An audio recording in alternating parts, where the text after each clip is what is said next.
बोले कि जब ये अमृत परीक्षित पी लेंगे तो वो मरेंगे नहीं, और जो कथा आप परीक्षित को सुना रही हैं वो कथा आप हमें सुना दीजिए। तो एवं विनिमये जाते सुधाराज्ञा प्रतीयताम प्रपाश्यामो भयम सर्वे श्रीमद्भागवतामृत। इस प्रकार एवं विनिमय, विनिमय मतलब अदला बदली हो जाने से परीक्षित को स्वर्ग का अमृत मिल जाएगा और हमें भागवत कथामृत मिल जाएगा। तो परीक्षित ये अमृत पीला पेट भर के और आप हमें पेट भर के यह भागवत की कथा सुना दीजिए। अब सुखदेव जी ने विचार किया, जितने श्रोता आए किसी ने भी हमसे ये नहीं पूछा कि महाराज हमको जो लाए हैं तुम्हें देखे कथा सुन ले कि नहीं। कारण इनके अंदर भक्ति है, प्रेम है, श्रद्धा है, लेकिन इनके अंदर श्रद्धा नहीं है, इनके अंदर स्वार्थ है। और यह स्वार्थ बस ही आए हैं, लेकिन अदला बदली बराबर की चीजों में होती है। देखो तो सही कि इस स्वर्ग की अमृत की और भागवत कथामृत की बराबरी हो सकती है या नहीं? बराबरी होगी तो भैया कर लेंगे बदला। तो देखो स्वर्ग का अमृत कब मिलता है? अनेकानेक योनियों में भटकने के बाद, लाखों करोड़ वर्षों तक दुख पाने के बाद जब हमें यह मानव शरीर मिलता है, और इस मानव शरीर को पाकर हमने जो धर्म किया, जो पुण्य कर्म किया, उन पुण्यों के प्रतिफल स्वरूप यह पांच भौतिक शरीर छूट जाता है। तब वह सूक्ष्म शरीर इस शरीर से बाहर निकलता है और वही स्वर्ग आदि लोकों में जाता है। स्वर्ग और नरक का सुख दुख यह सूक्ष्म देह ही भोगता है। तो जब हम अच्छे श्रेष्ठ कर्म करते हैं तो हमें स्वर्ग मिलता है, और स्वर्ग में क्या है कि वहां तुम्हें करना नहीं, कुछ भी इच्छा करो वो चीज मिल जाती है। कल वृक्ष के पास चले जाओ, जो चिंतन करो वो मिल जाएगा। पीने को अमृत है, अप्सराओं का नृत्य देखने को मिलता है। अब यदि आज की भाषा में मैं तुम्हें समझाना चाहूं तो स्वर्ग और 5 स्टार होटल में कोई अंतर नहीं। आज भी आप होटलों में जिस प्रकार जाते हैं, रहते हैं, खाते पीते हैं और चले आते हैं, ठीक उसी प्रकार स्वर्ग होता है। जो तुमने पुण्य किए हैं उन पुण्यों को जाकर के स्वर्ग में बैठ के खाओगे, और फिर क्षीणे पुण्य मर्त्य लोके विशन्ति। पुण्य क्षीण हो जाने पर तुम्हें पुनः उस पृथ्वी पर गिरा दिया जाएगा, और जो यात्रा जहां से शुरू करी थी वहीं के वहीं फिर आकर के खड़े हो जाते हैं। तो स्वर्ग का अमृत ऐसा है मेरी माताओं, जो जीवन किए धरे को सबको खा पी के बराबर कर देता है। लेकिन भागवत कथा एक बार कोई सुन ले तो फिर इस संसार में आवागमन का झमेला ही मिट जाता है, सबसे छुटकारा नहीं हो। तो सुखदेव जी ने विचार किया, ये तो बराबरी की चीज है ही नहीं। अरे कोई सड़क पे पड़ा हुआ कांच का टुकड़ा उठा के देख करके तुमसे बहुमूल्य मणि मांगे, ये तो वैसे ही है। तो अभक्तांस्तांश्च विज्ञाय नाददौ सकथामृतम् श्रीमद्भागवती वार्ता सुराणामपि दुर्लभा। एकमा निवासियों, देवताओं के लिए भी दुर्लभ है। देवताओं को भी ये कथा नहीं मिलती है जो आज आपको मिली है। तो इसकी मर्यादा गिराइए मत, इसका भाव, इसकी महत्ता, इसका मूल्य जानिए और प्रेम से सुनिए, क्योंकि ऐसा दिव्य अवसर बड़े पुण्य से प्राप्त होता है। इस प्रकार श्री सूत जी महाराज संसारिक ऋषियों को सुनाना प्रारंभ करते हैं और कहते हैं कि जो व्यक्ति इस श्रीमद् भागवत कथा का एक श्लोक आधा श्लोक भी पढ़ लेता है तो उसका कल्याण हो जाता है। लेकिन यदि कोई सप्ताह विधि से श्रवण करे तो उसका कल्याण अवश्य होता है, इसमें कोई संशय ही नहीं है, उसे भगवान के धाम की प्राप्ति होती है। सोनक जी ने पूछा, गुरुदेव ये सप्ताह विधि क्या है और ये सप्ताह विधि कब से प्रारंभ हुई? किसने इस विधि से पहले कथा सुनी, किसने सुनाई? ये हम सुनना चाहते हैं। तो अब समझाते हुए कहते हैं कि मेरे भगवद रूपम शास्त्रम भागवतम कलो। मेरी माताओं बंधुओं, इस कलयुग में श्रीमद् भागवत स्वयं साक्षात श्री कृष्ण। अतः हमें कभी भी ऐसा सोच कर नहीं बैठना चाहिए कि हमारे सामने कोई ग्रंथ है। नहीं, हमारे सामने स्वयं ठाकुर जी विराजमान है। आदरणीय बंधुओं, कहते हैं कि यद्यपि ब्रह्म संबंधात् छुपमे तत् सुदर्शिना सप्ताह श्रवण विधि कुमारैस्तस्य भाषितः। बोले सप्ताह की विधि सबसे पहले नारद जी ने सुनी और सनकादिकों ने सुनी। बोले महाराज ऐसा कैसे हो गया? क्योंकि नारद जी तो ऐसे महात्मा हैं जो कभी ज्यादा देर टिकते ही नहीं, वो 7 दिन तो नहीं रुकते, रह ही नहीं सकते। और सनकादिक ऐसे हैं कि वो कभी ज्यादा घूमते नहीं, जहाँ बैठ गए वहाँ 4-6 महीने तो बिता ही देते हैं।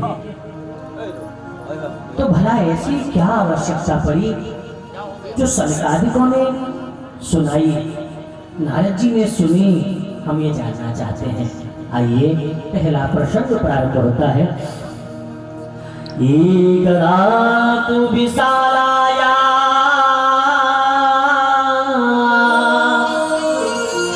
चत्वार ऋषयो मलाः सत्संगार्थं समायाता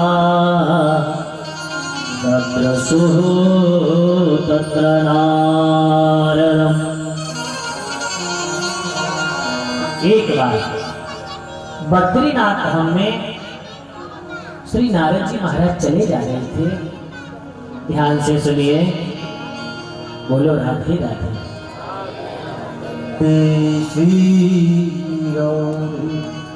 राधे राधे।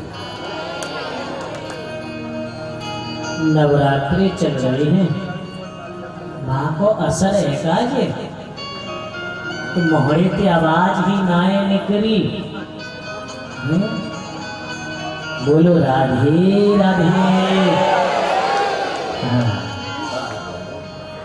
आदरणीय बंधु, नारद जी महाराज मुंह लटका के चले जा रहे हैं, सामने सनकादिक महात्मा बैठे भजन कर रहे हैं, कथा सुन रहे हैं। देखो, नारद जी भी ब्रह्मा जी के पुत्र हैं और सनकादिक महात्मा भी ब्रह्मा जी के ही पुत्र हैं। भगवान के 24 अवतारों में पहला अवतार श्री सनकादिक ऋषियों का माना जाता है। तो इन सनकादिक महर्षियों ने ये 4 हैं, सनक, सनंदन, सनातन और सनत कुमार, बद्रीनाथ धाम में बैठे हैं। नारद जी चले जा रहे हैं, मुंह लटकाए। तो इन्होंने आवाज लगाई, अरे नारद जी कहाँ जा रहे हो? नारद जी ने जैसे ही देखा सुना चरण पकड़ लिए, कहा प्रभु मैं जागा रहा हूँ, ऐसा समझ लीजिए कि आपको ही ढूंढ रहा था और आप मुझे मिल गए। कथम ब्रह्मणदीन मुख कुतश्चिंता कुरु भवान। हमें ढूंढ रहे थे वो तो ठीक है, लेकिन तुम्हारा मुंह कैसे लटका हुआ है? अरे तुम तो महात्मा हो, संत हो, और राम के दास कभी न हो उदास। राम के दासों के चेहरे पर ये उदासी अच्छी नहीं लगती। नारद, क्यों मुंह लटका के घूम रहे हो? अरे तुम महात्मा हो, कोई संसारी यदि संसार के कार्यों से दुखी होकर ऐसे घूमे तो सोचते भी है, चलता भी है, क्या तुमको हजारों झमेले लगे हैं, लेकिन तुम तो सारे झमेले तोड़ करके आज महात्मा बन चुके, संत भेष में। संसार के लोगों को तुमसे प्रेरणा मिलती है, एक उम्मीद जगती है, और तुम ही जब इस प्रकार मुंह लटका के घूमोगे तो इन दुनिया वालों को क्या प्रेरणा मिलेगी? भैया क्या हो गया? भूख गया? थोड़ी नाम लेते भूख गया।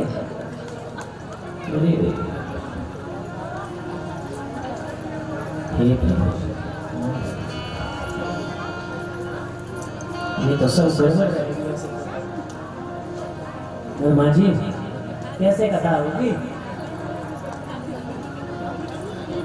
है चौबीजे तो हाईवे बंद नहीं होता तुम्हारा, और ये हाईवे जब तक बंद नहीं होगा मैं अभी आ ही नहीं सकता।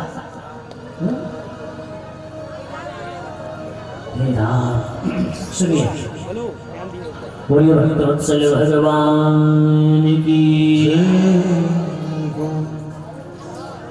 नारद जी, संतों के चेहरे पर ये उदासी अच्छी नहीं लगती। बैठ जाओ भैया, ऐसी कोई आफत ना है, 10 मिनट की कथा हो रही, सबसे ज्यादा तो तुम ही हाय हाय करिए। जाइए, रोटी करनी है, जाइए। देखो, इतना तो कम से कम समय निकाल के आया करो, क्योंकि कथा के बीच में आना और बीच में जाना जो महान अपराध होता है। तुम इतना पुण्य नहीं करते जितना पाप कर लेते हो। ठीक है भैया, मैं तुमसे पुण्य करवाने आया हूँ, 7 दिन ही तो हैं, उसके बाद तुम्हारी जिंदगी तुम जानो, लेकिन तब तक के लिए तो कुछ अच्छा कर लो। है तो आज तो चलो ठीक है, कुछ इसमें नए श्रोता भी हो सकते हैं, लेकिन कल से बिल्कुल भी नहीं। मेरे कथा में आने से पहले सारी व्यवस्थाएं एकदम चमाचम हो जानी चाहिए। सुनने वाले हो आए और बैठे। हाँ जी, ये हाईवे सबरे बंद हो, जो आए जहाँ जगह मिले वहाँ बैठे, और ज्यादा चापलूसी की भी जरूरत नहीं है, दिखाने की जरूरत नहीं कि यहाँ बैठ के वहाँ बैठ, कुछ नहीं, सब अपने आप जगह मिलेगी बैठ जाएंगे, और नहीं बैठेंगे तो फिर मैं बैठा दूंगा। हाँ, इसलिए भैया देखो, हर चीज की एक व्यवस्था होती है। और सबसे बड़ी जो बात है ना, खड़े हुए लोग भी हमको सुनता नहीं है, हम कितनी भी कहते रहे उसे निकलना भर भर। तो ऐसे भैया कल से मैं, हाँ बिल्कुल भी नहीं, इस बात को सभी लोग विशेष ध्यान देंगे, क्योंकि कथा कथा के तरीके से होनी चाहिए, ये कोई नाटक नौटंकी नहीं, समझ रहे हो ना? हाँ, तो सुनिए, नारद जी महाराज से कहते हैं सरकारी महात्मा, गुरुदेव आपके चेहरे पर ये उदासी अच्छी नहीं लगती। क्यों? क्योंकि संत समाज की प्रेरणा होते हैं। नारद जी ने कहा, हे गुरुदेव, मैं अपने लिए दुखी थी। तो अब उन्होंने एक घटना बताई। अहम तो पृथ्वी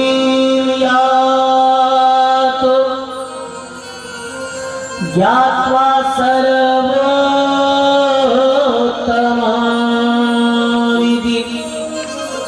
पुष्करं च प्रयागं च काशीं गोदावरीं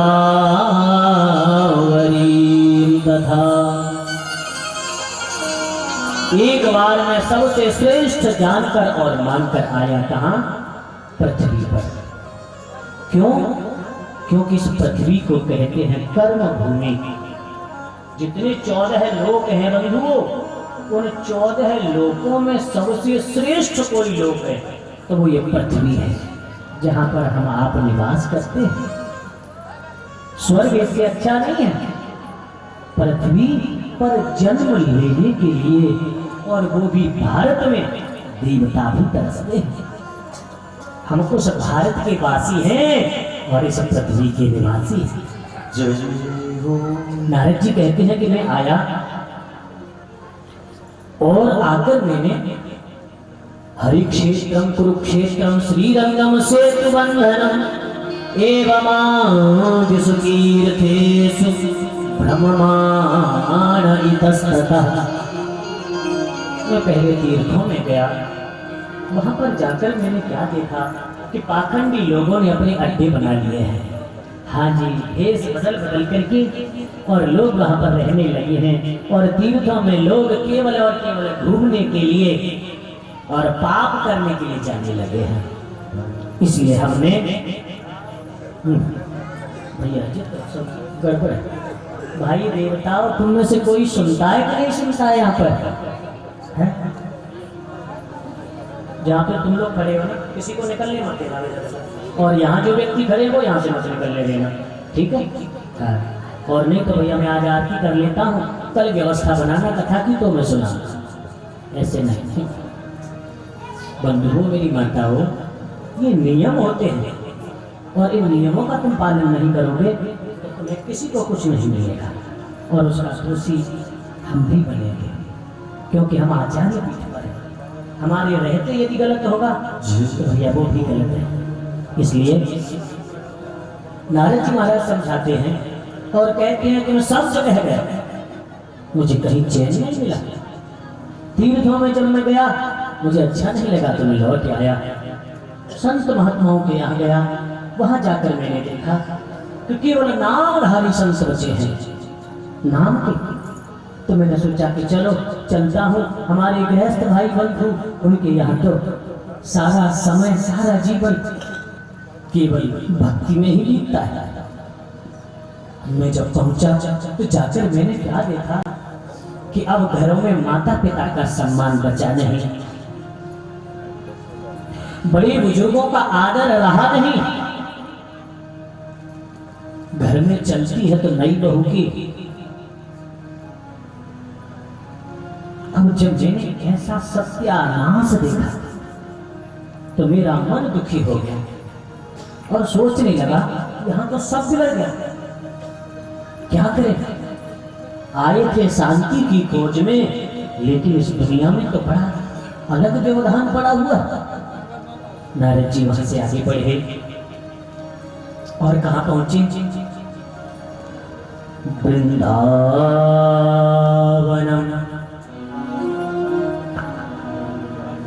यामुनम तटमापन्नो यत्र लीला हरेरभूत।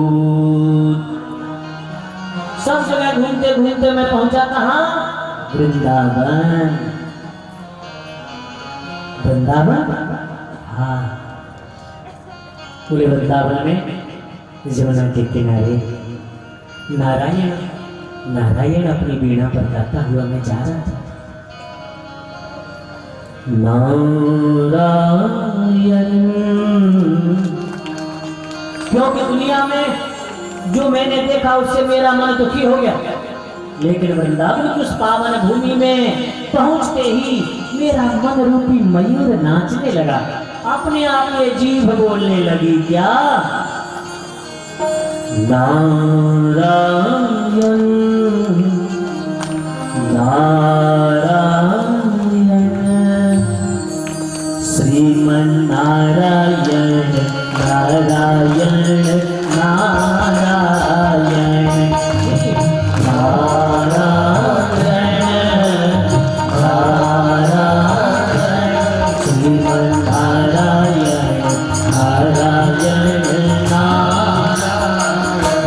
बोलो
बहुत सी माताएं हैं, पुरुष लोग हैं, सब भीड़ लगा के खड़े हैं। एक मैया बैठी है, दो बाबा जी लेटे हुए हैं, कोई पंखा कर रहा है, कोई जल लिए खड़ा है, कोई चरण दबा रहा है। नारद जी ने देखा, कौन है भैया, क्या हो गया? कौतूहल बस देखने बढ़े। नारायण नारायण श्रीमन नारायण नारायण नारायण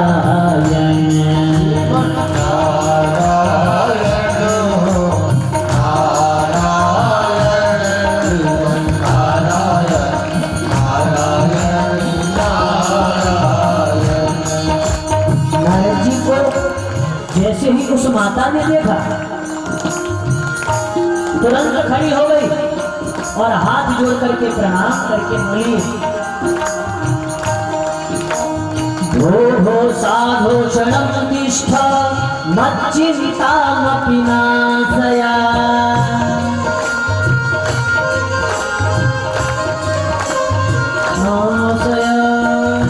हे महात्मा जी, जरा रुक जाओ, मेरी भी प्रार्थना, मेरी भी बात सुन लो। क्यों? दर्शनं तव लोकस्य सर्वथा धरं परम्। आपका दर्शन मिल जाना ही सभी दुखों के दूर होने का प्रथम लक्षण है। आपका दर्शन हमें मिला मतलब हमारे दुख मिटने वाले हैं, हमारे जीवन में भी खुशियां आने वाली हैं। हे नारद जी, मेरे ऊपर कृपा करो। नारद जी ने कहा, मैया तुम कौन हो? ये माताएं कौन है? ये बाबा जी कौन है? उस माता ने कहा, नारद जी दुनिया मुझे भूल गई, मुझे इतना दुख नहीं हुआ। तुम्हारे जैसा प्रभु प्रेमी भक्त यदि मुझे बिसरा दिया तो मेरे याद रहने का क्या मतलब? नारद जी ने कहा, माता मैं नहीं पहचान पाया। तो बोली, अहम भक्ति ही। नारद जी मैं भक्ति हूँ। ये मऊ में तनयऊ मतऊ, ये दोनों मेरे पुत्र हैं। कौन? ज्ञान वैराग्य नाम, इनके नाम है ज्ञान और वैराग्य। काल योगी न जर्जरो, यह काल के प्रभाव से नष्ट हो गए। हे महात्मा जी, जब से भगवान ने हमें प्रकट किया है, हम एक साथ रहे, कभी भी ऐसा नहीं हुआ। लेकिन जब से कलयुग आया है, पाखंडियों ने हमारा जीना मुश्किल कर दिया। तो माता भक्ति कर रही है। पाखंडियों ने वो हाल किया है हमारा कि अब हमसे कहीं भी रहा नहीं जाता।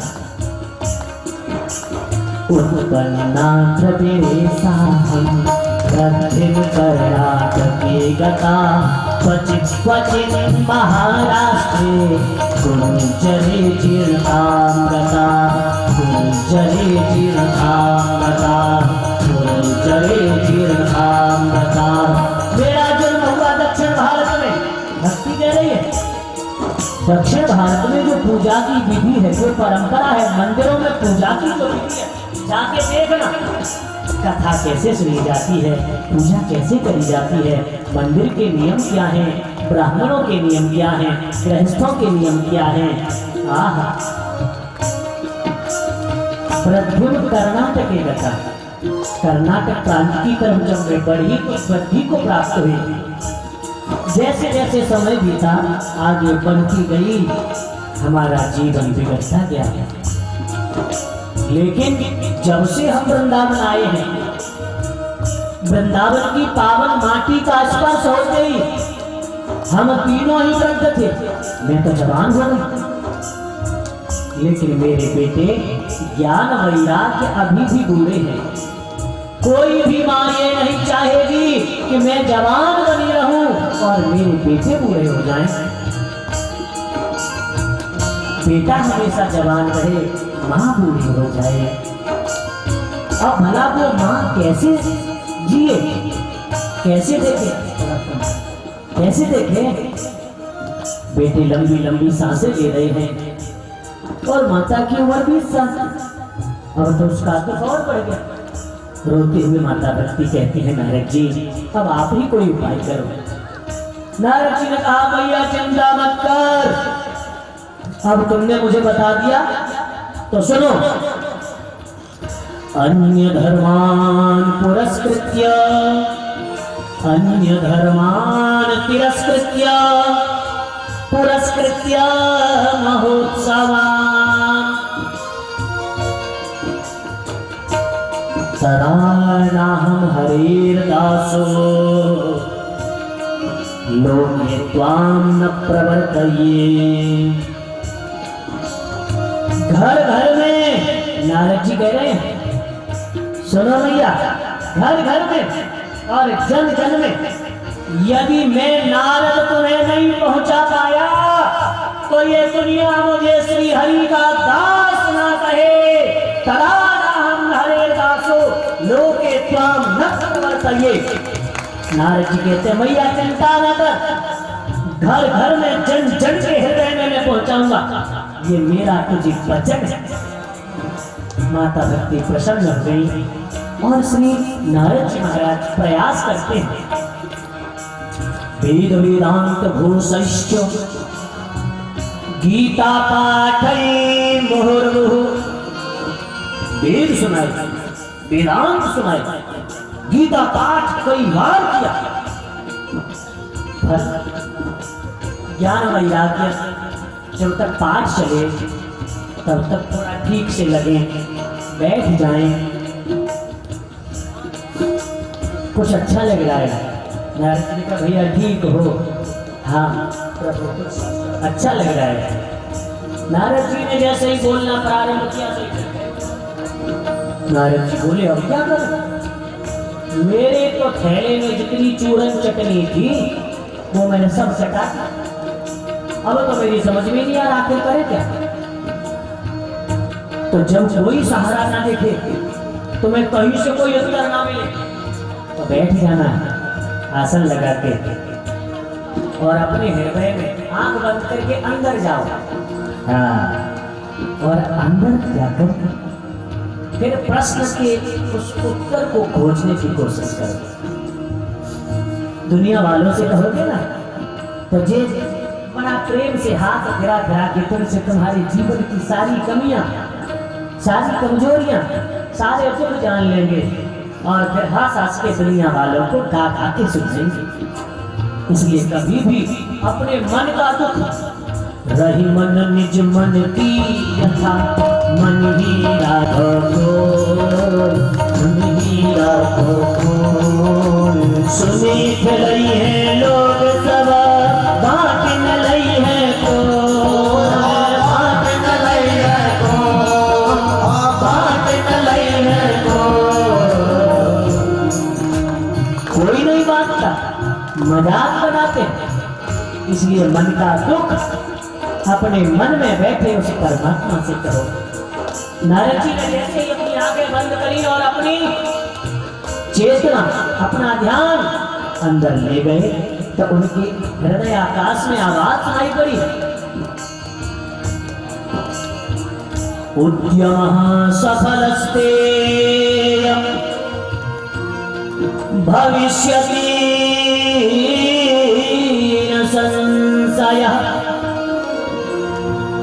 हे नारद जी, तुम्हारा उद्यम अवश्य सफल होगा, तुम्हारा प्रयास अवश्य सफल होगा, लेकिन इसके लिए तुम्हें कोई सत्कर्म करना होगा। कोई सत्कर्म करो और वो सत्कर्म तुम्हें संत जन बताएंगे, महात्मा जन बताएंगे। नारद जी सोचने लगे, ये आकाशवाणी ने मुझे सुलझाया कि उलझाया, ये नहीं समझ में आई। क्योंकि कह रहे हैं बोले सत्कर्म करो, क्या वेद पाठ सत्कर्म नहीं है? गीता पाठ सत्कर्म की श्रेणी में नहीं आता?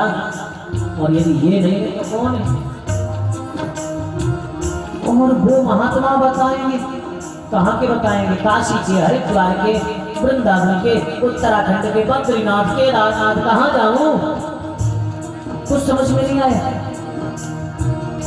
आदरणीय सज्जनों, तो नारद जी ने कहा माता भक्ति से कि हे भैया तुम चिंता न करो, मैं अभी जा रहा हूं और अभी लौट के आ रहा हूं। माता भक्ति को प्रणाम करके श्री नारद जी महाराज जैसे ही चले तो जो बड़े बड़े मठाधीश बैठे थे ना, सब अपने अपने आश्रम छोड़कर भाग गए। मुखी भूतास्तधान्य तू कियंतस्तु पलायिता। नारद जी आ रहे हैं पूछने। अब भैया नारद जी को कौन बताए, क्योंकि नारद जी कोई भंडारे छाप महात्मा तो है नहीं, भंडारा खाने के लिए तो बाबा जी बने नहीं। फिर ब्रह्मा जी के मानस पुत्र हैं, समस्त शास्त्रों की ज्ञाता है, तीनों लोकों में जिनकी आवाज उतरती है, भगवान श्री नारायण, भगवान श्री शाम्ब सदाशिव, ब्रह्मलोक कहीं भी ये पहुंचते हैं। और ऐसे दिव्य महात्मा नहीं जानते कि सत्कर्म क्या है। तो भैया ये दुनिया वाले 3-3 लाइन के नाम बना के बैठे लोग बोले अब क्या करें। जैसे ही नारद जी पहुंचे आश्रम में, चेलवा को बुलाया, भैया आना, नारद जी आ रहे हैं, कह देना गुरु जी मौन है, 6 महीना है, 6 महीना और लग जाएंगे। बच गए। अब नारद जी आगे बढ़े, देखा नारद जी आ रहे हैं, क्या पूछने के लिए, सत्संग सत्कर्म क्या है। भैया जल्दी दरवाजा खोल पीछे का, समाज में बहुत इज्जत है, लोगों को पता चलेगी तो सब गुड़ गोबर हो जाएगा। तो कियंतस्तु पलायिता, चले गए, कोई उत्तर नहीं दे। नारद जी महाराज सब जगह बैठ के, कोई नहीं बोला। तो तब दुखी होकर कि अब तो मैं तपस्या ही करूंगा, और ऐसा कह करके नारद जी महाराज चले बद्रीनाथ धाम कि भक्ति, ज्ञान और वैराग्य का दुख मिटाने के लिए हम मैं तपस्या करूंगा। और बद्रीनाथ धाम में इनकी मुलाकात हुई किससे? सनकादिक ऋषि से। सनकादिकों से कहते हैं नारद जी चरण पकड़ करके, हे भैया अब आप ही हमारा मार्गदर्शन करें कि सत्कर्म किसे कहते हैं। सोई सनकादिक महात्मा बड़ी जोर से हंसे, बोले वाह नारद जी, इतने बड़े बड़े उपाय करिए, और जेब में पड़ी छोटी सी टेबलेट देखी नहीं तो बिल्कुल तुम्हें ठीक कर देती। क्यों? तो सुनो, सत्कर्म सूचको नूनम ज्ञान यज्ञ स्मृतो बुधै श्रीमद्भागवतालापः सत्सुगीतः सुखादिभिः सत्सुगीतः सुखादिभिः सत्सुगीतः सुखादिभिः। सत्कर्म का अर्थ ज्ञान यज्ञ होता है। सत्कर्म किसे कहते हैं? ज्ञान यज्ञ। और वो ज्ञान यज्ञ है श्रीमद् भागवत की सप्ताह कथा। नारद जी ज्ञान और वैराग्य की मूर्छा, बुढ़ापा, वृद्धावस्था दूर करना चाहते हो, माता भक्ति को प्रसन्न करना चाहते हो, तो भागवत सप्ताह कथा सुनाओ। नारद जी तो मुंडी झुका लिए। महाराज इतनी जोर जोर से आप बोले, लेकिन बात कुछ हजम नहीं हुई। क्यों? क्योंकि भगवान मुझे पता है भागवत क्या है। सर्वप्रथम परमात्मा नारायण ने श्री ब्रह्मा जी को भागवत प्रदान करी 4 श्लोकों में, और ब्रह्मा जी ने प्रदान करी नारद जी को, और नारद जी ने वही भागवत सुनाई श्री वेदव्यास जी को, और फिर वेदव्यास जी ने उसकी ये संहिता बनाई 18,000 मंत्रों की। तो हे गुरुदेव, मैं भली भांति जानता हूँ कि भागवत कथा में क्या है। वेद और वेदांत का सार है भागवत, लेकिन सार भागवत में तो वेद ही सुना चुका। तो भाई जब पूरे वेद सुनाने के बाद भी कोई कार्य नहीं हुआ तो सार क्या कर लेगा? सार से क्या होगा? सनकादित्य ने कहा तो सुनो बाबा जी, आम खाया है? बोले हाँ। कैसा होता है? बोले मीठा। कितना? बोले बहुत। डाली खाई है? आम की डाली खाई है? नारद जी बोले महाराज लो, डाली कौन खाता? क्यों क्यों नहीं खाई डाली? आम लाकर रसस्पृष्टं नास्ति न स्वाद्यते यथा। आम के वृक्ष का रस फल के रूप में परिणत होता है, यानी वृक्ष का रस ही तो सार ही तो फल बनता है। तो जब उस वृक्ष का सार वह आम का फल इतना मीठा है तो ये सोच करके तुम आम की डाली चढ़ाओगे तो बत्ती सी हिल जाएगी महाराज, स्वाद नहीं आएगा। बोले हाँ। और सुनो, यथा दुग्धेष्टम सर्प्य न स्वादायोपकल्पते पृथक भूतम वित्तद्भक्त्यम देवानां रसवर्धनम्। दूध की बूंद बूंद में घी होता है ना। अब घर में दूध तो है लेकिन घी खत्म हो गया। आप पूरी बना रही थी माता राम, देखा डिब्बे में घी नहीं है, बहू से कहीं इसमें तो घी नहीं है, तो बोले दूध ले आओ, दूध में पूरी सेक लो। क्यों? क्योंकि दूध में से ही तो घी निकलता है। जब घी नहीं है तो दूध में निकाल लो ना। क्या दूध में पूरी सिक जाएगी? इक्षूणामपि मध्यान्तं शर्कराव्यापतिष्ठति। इक्षूणामपि मध्यान्तं शर्कराव्यापतिष्ठति।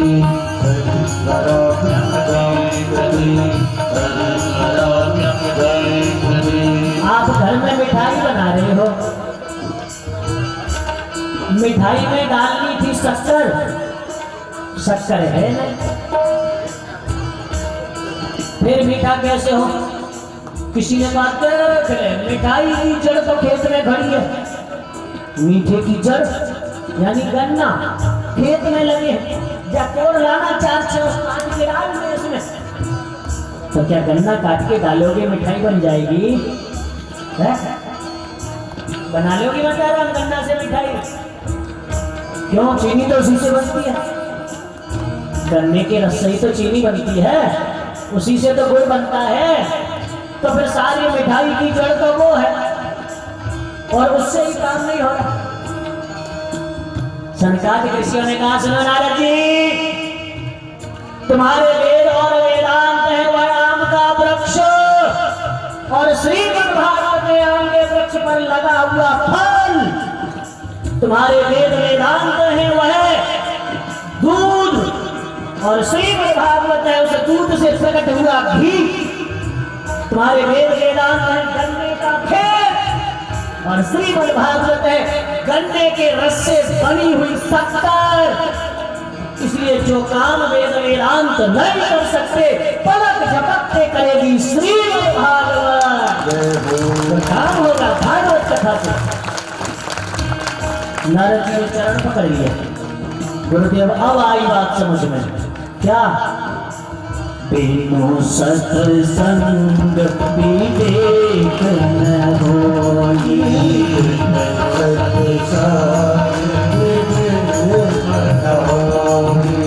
बिनु सत्संग विवेक न होई,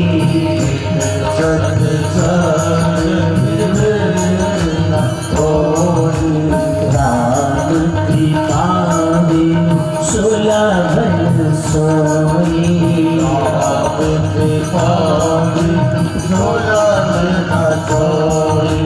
महाराज पढ़ लिख करके कोई किताबी पंडित भले ही बन जाए, शास्त्रों का मर्म तब तक समझ में नहीं आता जब तक गुरुदेव के चरणों में बैठकर नहीं सीखता। जो व्यक्ति सत्संग में नहीं बैठते, गुरुदेव के पास बैठकर जानने समझने की कोशिश नहीं करते, ये शास्त्र और पुराण उनकी समझ में नहीं आते।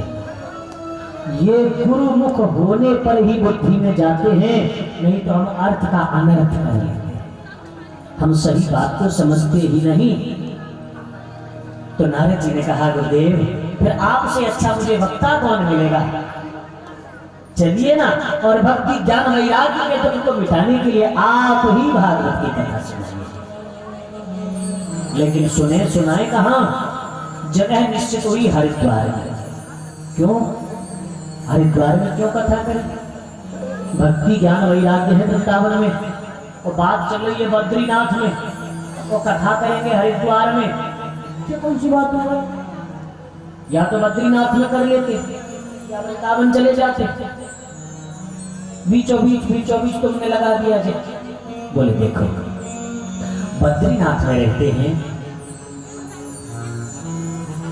योग निष्ठ ध्यान निष्ठ, वह संत महात्मा जिनकी इंद्रियां अंतर्मुखी है, संसार का होश नहीं,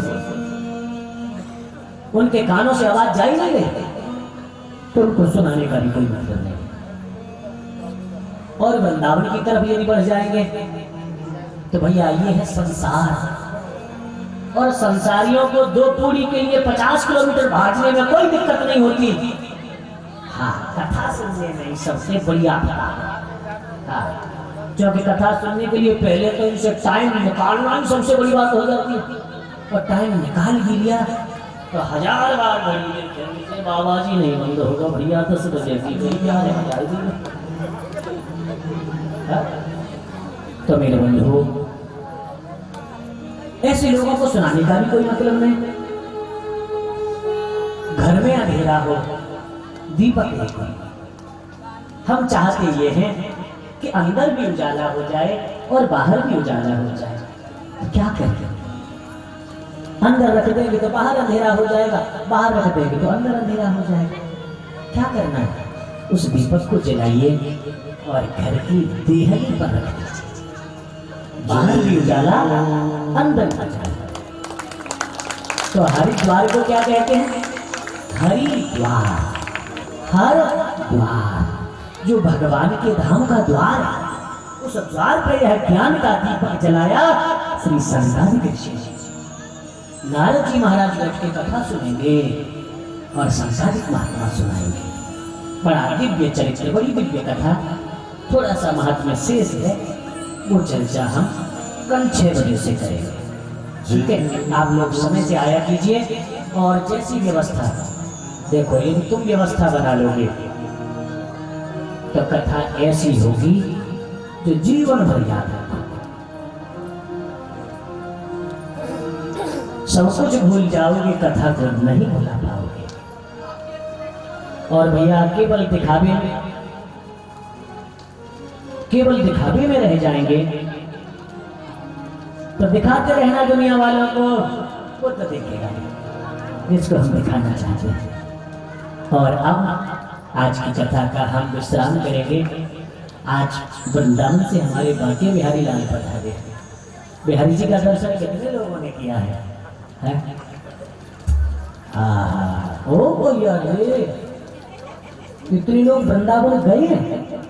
मैंने तो तुम्हें कभी नहीं देखा, न कभी तुम मुझसे मिले, मैं कैसे मानूं भाई है?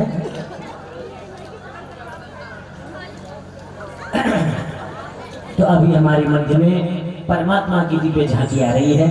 आप सब लोग बड़े प्रेम से भाव से दर्शन करेंगे, और आइए आप सब लोग प्रेम से हमारे साथ मिलकर भगवान नाम संकीर्तन करेंगे। जय राधे राधे श्री राधे राधे, जय राधे राधे राधे,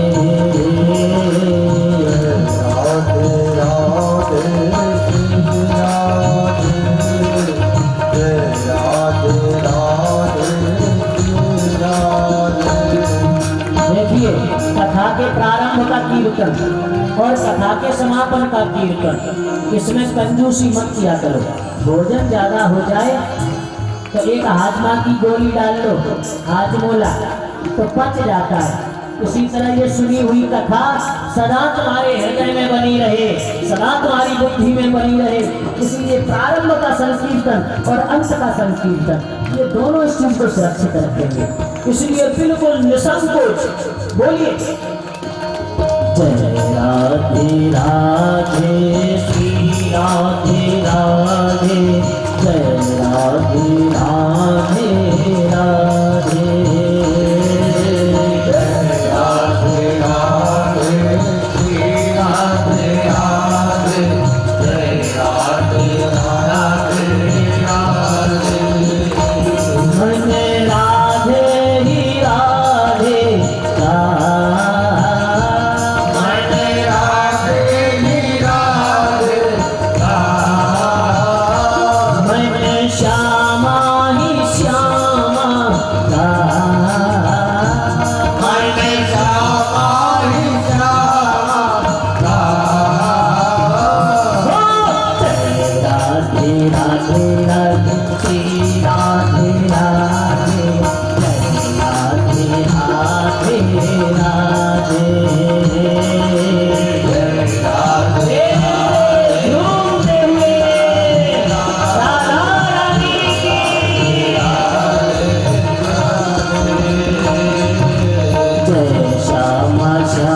श्यामा श्री श्यामा श्यामा श्यामा, जय श्यामा श्यामा श्यामा,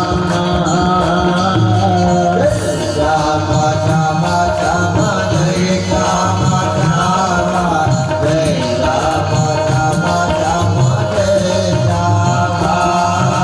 जय श्यामा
श्यामा, जय श्यामा श्यामा श्यामा, जय श्यामा।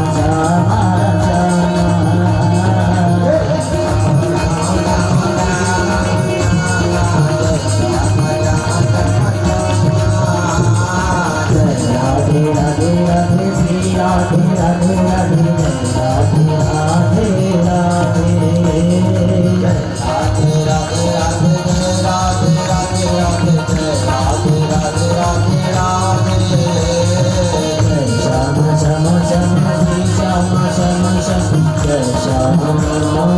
श्री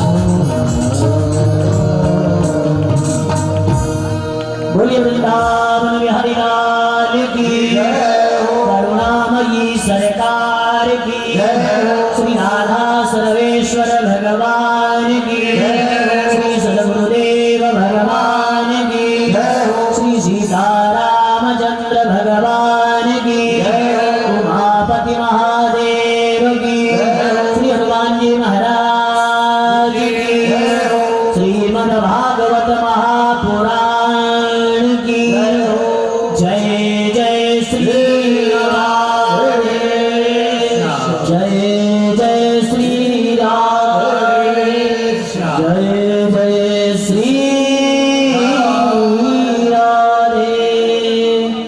इन्हीं शब्दों के साथ आप सबके हृदय में विराजमान उस परम पिता परमात्मा को सादर प्रणाम करता हूँ।